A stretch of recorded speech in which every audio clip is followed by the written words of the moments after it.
the Commission for Revenue Allocation to consider Laikipia in a special way, and this is Laikipia County as a sleeping giant, which by putting additional resources, we can be able to open up further development that can be able to support this great country of Kenya. Because when we talk about population as one of the consideration when equitable share is considered, many are the times that Laikipia County suffer because of the two major towns that are neighboring.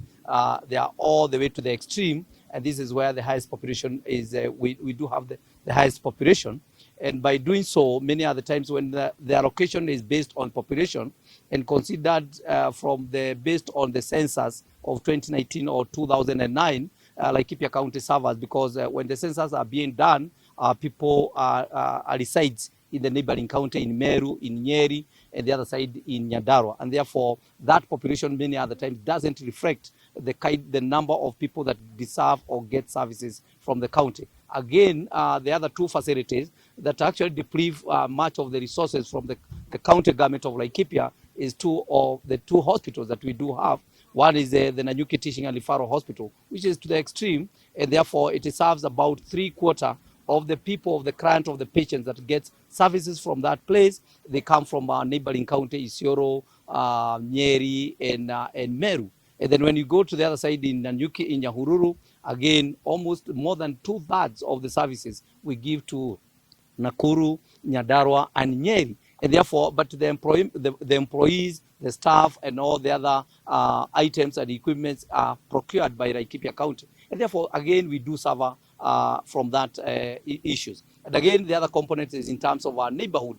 We neighbor Isiolo, we neighbor Barigo, we neighbor Saburu. And therefore, a lot of the county government resources goes to in terms of the issues that are more of national government function, but Laikipia County government have to consider that, because we cannot talk about good health, we cannot talk about good roads, we cannot talk about water services when people are dying because of insecurity. And therefore, much of the resources from the county government goes to undertake some of the national government function, which we really don't get reimbursement out of that. But for us, we don't complain, but we are seeking today through the commission for Laikipia to have a special consideration when some of these allocations are being considered.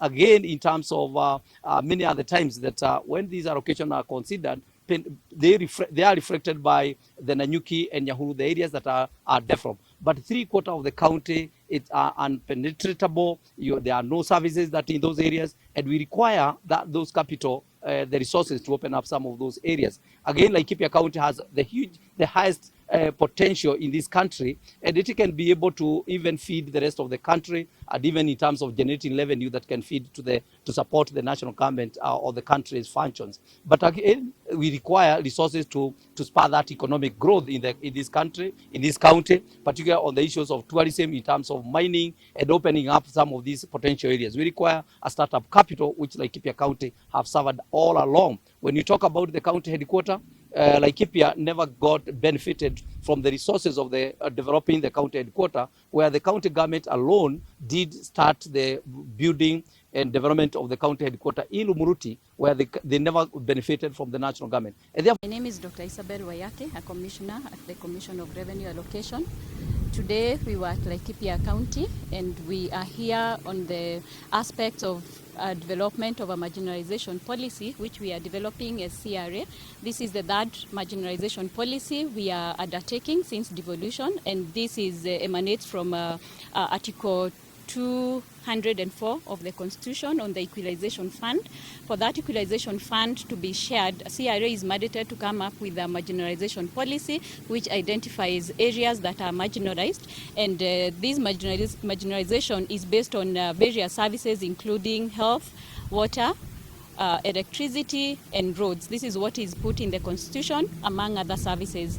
So we develop a policy, and we usually use data from Kenya National Bureau of Statistics to help us identify the areas that are identified, that are marginalized. 21. So the new marginalization policy will be effective 2021, 2022 as we go forward. And we look at across the counties. And if you notice what had happened, when we did the first marginalization policy, the area of focus was counties. But we noted that a county could not be marginalized, but there are pockets of marginalization in that county. So we moved our area of focus from county to sublocation. So we have been able to identify from the data several sublocations from 33 counties. So we are not going to all the counties. We'll only go to the 33 counties to confirm what the data that we have, because we want to believe that the data we are using, which is the Kenya National Bureau of Statistics 2019 census, is correct. And we are hoping that we'll be able to confirm that when we are doing public participation.